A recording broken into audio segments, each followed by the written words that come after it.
Good morning प्यारे बच्चों, कैसे हैं आप सब। उम्मीद करती हूँ सभी खैरियत से होंगे। बच्चों, आज हम नज़ीर अकबर आबादी की नज़्म नेकी और बदी पढ़ेंगे। लेकिन नेकी और बदी नज़्म शुरू करने के पहले नज़ीर अकबर आबादी के बारे में थोड़ा सा हम जानेंगे, क्योंकि अक्सर करके एग्ज़ाम में पूछ लिया जाता है कि नज़ीर अकबर आबादी के ज़िंदगी के बारे में मुख्तसर बयान दीजिए। इस तरह के सवालात आते हैं बच्चे, ये 4 से 5 और कभी कभी 6 नंबर का भी पूछा जाता है। तो चलिए बहुत ध्यान से हम सुनेंगे, पढ़ेंगे। नज़ीर अकबर आबादी का पूरा नाम वली मोहम्मद था, यानी नज़ीर अकबर आबादी का नाम क्या था? वली मोहम्मद था। वो दिल्ली में पैदा हुए थे। कहाँ पैदा हुए थे? दिल्ली, जहाँ पे हम सब रहते हैं। अपने ख़ानदान के साथ आगरे में आकर बस गए। नज़ीर आवामी शायर थे। किस तरह के शायर थे? आवामी शायर थे। नज़ीर अकबर आबादी एक आवामी शायर थे। उनकी शायरी में हिंदुस्तानी माहौल की अक्कासी की गई है। उन्होंने यहाँ के मौसमों, मेलों, त्योहारों और इंसानी ज़िंदगी के मुख्तलिफ पहलुओं पर बहुत सी नज़में लिखी हैं। सामने के मौज़ूआत को सीधी सादी ज़बान में बयान करना नज़ीर की बहुत बड़ी खूबी है। यानी इनकी जितनी भी नज़में हैं बच्चे, बहुत ही आम फहम सीधी सादी ज़बान में इन्होंने बयान किया है, जिसे हर कोई पढ़ के समझ सके। ठीक है। उनके यहाँ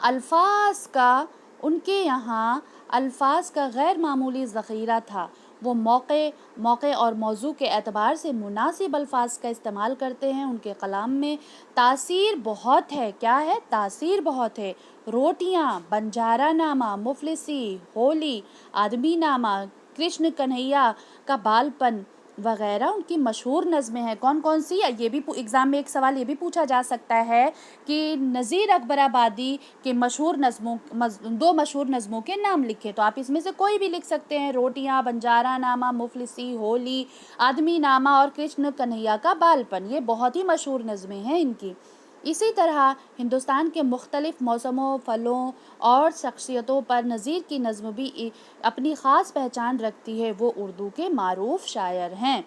आई होप आप सबको बहुत अच्छे से समझ में आ गया होगा। चलिए बच्चे, अब हम पढ़ते हैं, नज़्म पढ़ना शुरू करते हैं। कौन सी नज़्म? नेकी और बदी। इसको किसने लिखा है? नज़ीर अकबर आबादी ने। किसने लिखा है? नज़ीर अकबर आबादी ने। ठीक है, चलिए शुरू करते हैं। ठीक है बच्चे। ये दुनिया जिसका नाव मियाँ, ये और तरह की बस्ती है, जो महंगों को तो महंगी है और सस्तों को ये सस्ती है। यहाँ हर दम झगड़े उठते हैं, हर आन अदालत बसती है। गर मस्त करे तो मस्ती है और पस्त करे तो पस्ती है। कुछ देर नहीं अंधेर नहीं, इंसाफ अदल परस्ती है। इस हाथ करो उस हाथ मिले, यहाँ सौदा दस्त बस्ती है। तो बच्चे, इस अशार में अभी क्या नज़ीर अकबर आबादी क्या कह रहे हैं कि शायर कहता है कि दुनिया जिसका नाम है, यानी इस दुनिया जिसका नाम है जहाँ पे हम रह रहे हैं, ये बड़ी अजीब और गरीब बस्ती है। ये महंगों के लिए तो महंगी है और सस्तों के लिए तो बहुत ही ज़्यादा सस्ती है।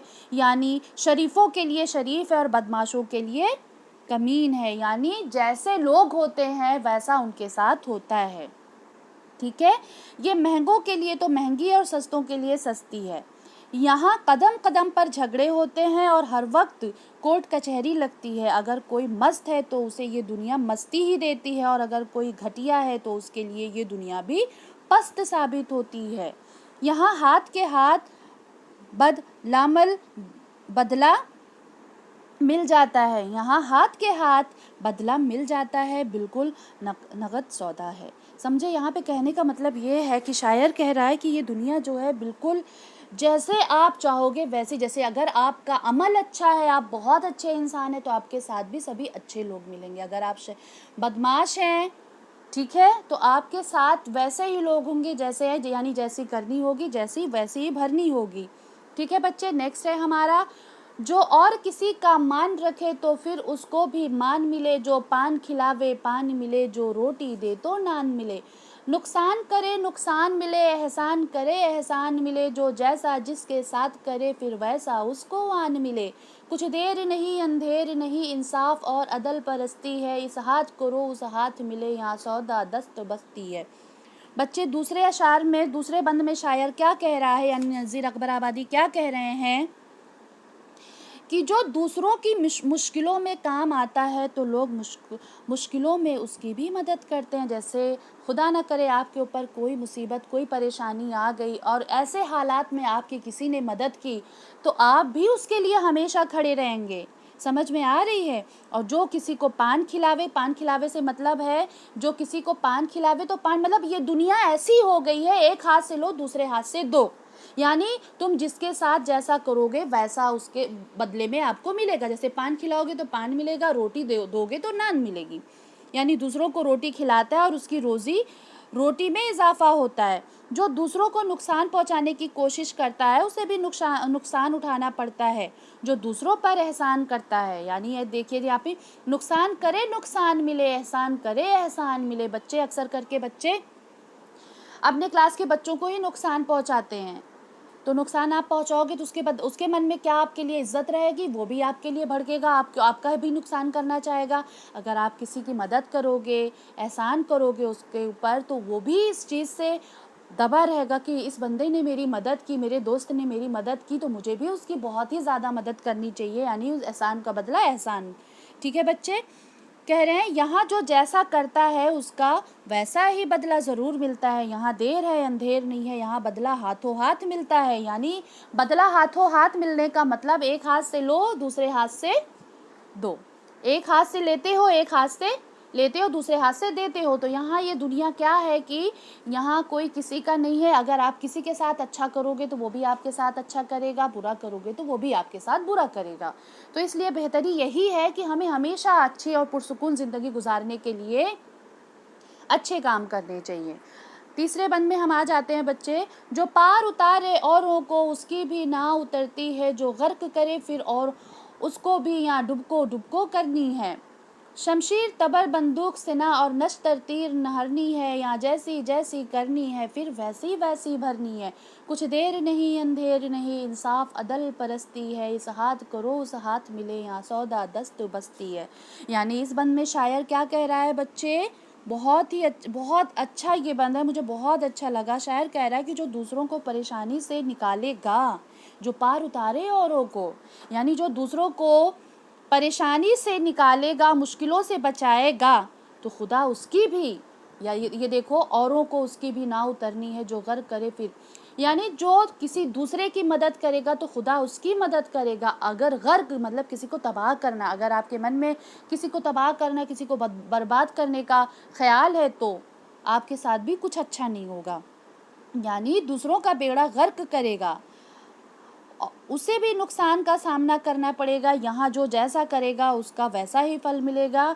यहाँ पल भर में भी बदला मिल जाता है, बिल्कुल नगद सौदा। इस हाथ दो उस हाथ लो का उसूल यहाँ पे भी चलता है। यानी इस दुनिया में भी बिल्कुल बेटा, ये जितनी नज़्म हमने पढ़ी, जितने भी बंद पढ़े, सब में एक ही बात कही गई है कि अगर आपने अपने अमल ठीक कर लिए तो आपके साथ कभी कोई बुरा नहीं कर सकता। अगर आपने अच्छे अमल किए, बुरे अमल किए, तो कभी आपके साथ कुछ अच्छा नहीं होगा। तो इसलिए ज़रूरी बात यह है कि आप सभी अच्छे से अच्छा बिहेवियर, अच्छे से अच्छा अपना अमल बनाएं, ताकि लोग आपके दोस्त बने, ना कि दुश्मन।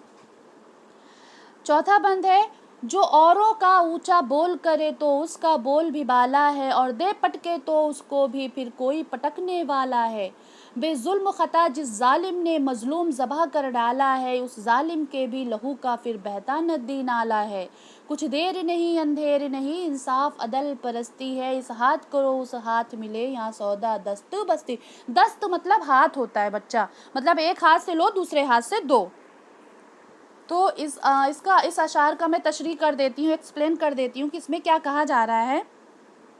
शायर कहता है कि जो दूसरों की इज्जत बढ़ाता है, यानी जो किसी की इज्जत को बढ़ावा देता है, बढ़ाता है, उसका ऊंचा बोलबाल करता है, तो क्या होता है, खुदा उसे भी अजमत और इज्जत अता करता है। और जो किसी को पटकने की कोशिश करता है, यानी नीचे गिराने की कोशिश करता है, तो खुदा भी उसे, कहते नहीं है कि खुदा की लाठी बेआवाज़ होती है। अगर कोई किसी मजलूम को कोई सताता है, कोई दबंग, तो जो मजलूम होता है वो वही बोलता है कि मैं नहीं बोलूँगा, मैं यहाँ पे चुप रहूँगा, क्योंकि खुदा की लाठी बेआवाज़ होती है। यहाँ पे ये मेरे साथ जुल्म कर रहे हैं, मेरे ऊपर जुल्म ढा रहे हैं, चलो मैं नहीं बोल पा रहा हूँ, लेकिन मेरा खुदा मेरे साथ है, वो इनको सज़ा देगा। ठीक है। तो वही कह रहे हैं, उसे भी अज़मत और इज़्ज़त अता करता है, और जो किसी को पटकने की कोशिश करता है खुदा उसे भी पटक देता है। जो औरों पर बेवजह जुल्म व ख़ता करता है, खुद खून बहाता है, खुदा उसका भी खून बहा देता है। यहाँ देर और अंधेर बिल्कुल नहीं है, यहाँ सौदा बिल्कुल नगद है, और हाथ देकर इस हाथ से ले नेकी का बदला नेकी और बदी का बदला बदी से। बहुत अच्छी बात कही है बच्चे। अगर पूरी दुनिया के इंसानों के अंदर ये क्वालिटी और ये ख़ासियत आ जाए कि हर इंसान नेक अमल करे, हमेशा अच्छा करने की कोशिश करे, नेकी करे, तो ये दुनिया कितनी पुरसुकून दुनिया हो जाएगी। लेकिन इस दुनिया में क्या है, बद लोग भी हैं, नेक लोग भी हैं। तो नेक लोगों के साथ हमेशा नेकी का असर होता है, नेकी मिलती है, और जो बद लोग होते हैं उनके साथ हमेशा बुरा सलूक किया जाता है। तो बच्चे, आई होप आपको ये बहुत अच्छे से समझ में आ गया हो। अल्फाज मायने ज़रूर पढ़ेंगे बच्चे। यहाँ पे ये देखिए, एग्ज़ाम में इस नज़्म का नेकी और बदी का मरकज़ी ख़याल ज़रूर पूछा जाता है। तो मरकज़ी ख़याल, जैसे अभी हमने इसको एक्सप्लेन किया, आप इसको मतलब मरकज़ी ख़याल में क्या समझे, तो मैं एक चीज़ बता देती हूँ कि इस नज़्म में शायर क्या कहना चाह रहे। मरकज़ी ख़याल में आप क्या लिखेंगे? मरकज़ी ख़याल में ये लिखेंगे कि नेकी बदी नज़्म में नज़ीर अकबर आबादी बयान कर रहे हैं कि जो जैसा करता है वैसा ही भरता है। इंसान अगर अच्छे अमल करे तो उसे उसका अच्छा ही सिला मिलता है, अगर बुरा अमल करे तो उसे कभी नेक और स्वाले नहीं, उसे बदले में फूल नहीं काटे ही मिलेंगे जो बद अमल करेगा, बुरा काम करेगा। तो इसलिए कह रहे हैं कि इंसान कहते हैं कि अगर तुम जैसा बोओगे वैसा ही तो काटोगे, यानी अच्छा काम करोगे तो अच्छा सिला मिलेगा, बुरा काम करोगे तो बुरा मिलेगा। तो इसलिए इंसान को बदी के बजाय नेकी का रास्ता इख्तियार करना चाहिए, और हमेशा नेकी के रास्ते पे, सच्चाई के रास्ते पे चलना चाहिए, तभी सब कुछ अच्छा होगा। तो बच्चे, ये इसका आप मरकज़ी ख़याल लिख देना। ख़ुलासा जो अभी मैंने तशरीह करी ना, इसी चीज़ का ख़ुलासा है कि नेकी बदी में क्या कहा गया है। ठीक है बच्चे, अब इसका हम क्या करेंगे, क्वेश्चन आंसर करेंगे। क्या करेंगे? Question answer. ये नीचे मैंने सॉल्व करके दे दिया, आप यहाँ से लिख लीजिएगा। ठीक है, पॉज करके। पहला क्वेश्चन क्या है कि नज़्म के पहले बंद में दुनिया को किस तरह की बस्ती बनाई गई है? क्या था ये दुनिया जिसका नाम मियाँ ये औरों की बस्ती है? तो सिंपल सा जवाब इसका होगा कि इस नज़्म के पहले बंद में दुनिया को महंगों के लिए महंगी और सस्तों के लिए सस्ती बताया गया है। बच्चे, महंगों के लिए, बहुत लोगों की बहुत लग्जरियस लाइफ होती है, बहुत हाई फाई स्टेटस होता है, तो उनका लाइफ स्टाइल जीने का तरीका भी जो होता है बहुत ऊँचा होता है। लेकिन जो गरीब तबके के लोग होते हैं वो अपनी नमक रोटी में भी बहुत पुरसुकून ज़िंदगी गुजारते हैं, यानी जैसे जिसकी ज़िंदगी होती है वैसे उसी तरह से वो बसर करता है। यानी दुनिया महंगों के लिए तो महंगी है और सस्तों के लिए सस्ती है। बिल्कुल सही बात है। दूसरा क्वेश्चन क्या है बच्चे कि कुछ देर नहीं अंधेर नहीं से शायर का क्या मुराद है? ये एग्ज़ाम में बहुत पूछा जाता है, तो आप इसका आंसर कैसे लिखेंगे? कुछ देर नहीं अंधेर नहीं से शायर का मुराद ये है कि यहाँ किसी चीज़ का बदला मिलने में बिल्कुल देरी नहीं होती। इंसान को उसकी नेकी का बदला नेकी और बदी का बदला बदी में हाथों हाथ ही मिल जाता है। अक्सर करके बच्चे, जैसे किसी ने बहुत बुरा काम किया रहता है तो लोग कहते हैं देखना इसको तो सज़ा मिल के रहेगी, यहाँ नहीं तो अल्लाह के यहाँ ही मिलेगी। इसका मतलब खुदा की लाठी बेआवाज़ होती है, सज़ा तो मिल के रहेगी। तीसरा सवाल क्या है, किसकी नाव पार उतरती है? नाव कश्ती को बोलते हैं, जो दूसरों की नाव पार उतारता है। दूसरों की नाव पार उतारने का मतलब बच्चे यहाँ पे है जो किसी गरीब की, किसी हाजतमंद की मदद करता है। ठीक है, मदद करता है तो खुदा उसकी भी नाव पार उतार देता है, उसकी कोई परेशानी उसके ऊपर नहीं आने देता, हमेशा उसके ऊपर अपना करम बनाए रखता है। जालिम को जुल्म का क्या बदला मिलता है? जालिम को जुल्म का बदला ज़रूर मिलता है। अगर कोई किसी का खून बहाता है तो कोई ना कोई उसे भी कत्ल कर देता है। यानी कहने का मतलब ये है कि एक गुंडा बदमाश अगर है, लोगों का खून बहाता है, मारता है, तो बच्चे ये मत सोचो कि वो उसका भी कभी ना कभी कत्ल हो जाना है, मर्डर हो ही जाना है उसका। तो इसमें ये कहा जा रहा है कि जालिम को जुल्म का बदला ज़रूर मिलता है। बहुत से ऐसे बदमाश न्यूज़पेपर में आप पढ़ते होंगे, बहुत से लोगों को कत्ल किए रहते हैं वो लोग, लेकिन आखिर में क्या होता कि आज ये बदमाश मारा गया तो क्या हुआ, उसका भी कत्ल हुआ ना। तो वही कह रहे हैं जालिम को जुल्म का बदला कैसे मिलता है? जालिम को जुल्म का बदला ज़रूर मिलता है। अगर किसी का खून बहाता है तो कोई ना कोई उसे भी कत्ल कर देता है, यानी बुरा काम का बुरा नतीजा होता है। दीगर सवालात पे बच्चे हम आ जाएंगे। नीचे लिखे हुए कुछ मुहावरे हैं, जुमलों में इस्तेमाल करना है, ये ज़रूर से ज़रूर इसमें से एक आता है। जैसी करनी वैसी भरनी, बोलबाला होना, पार उतारना, मान रखना।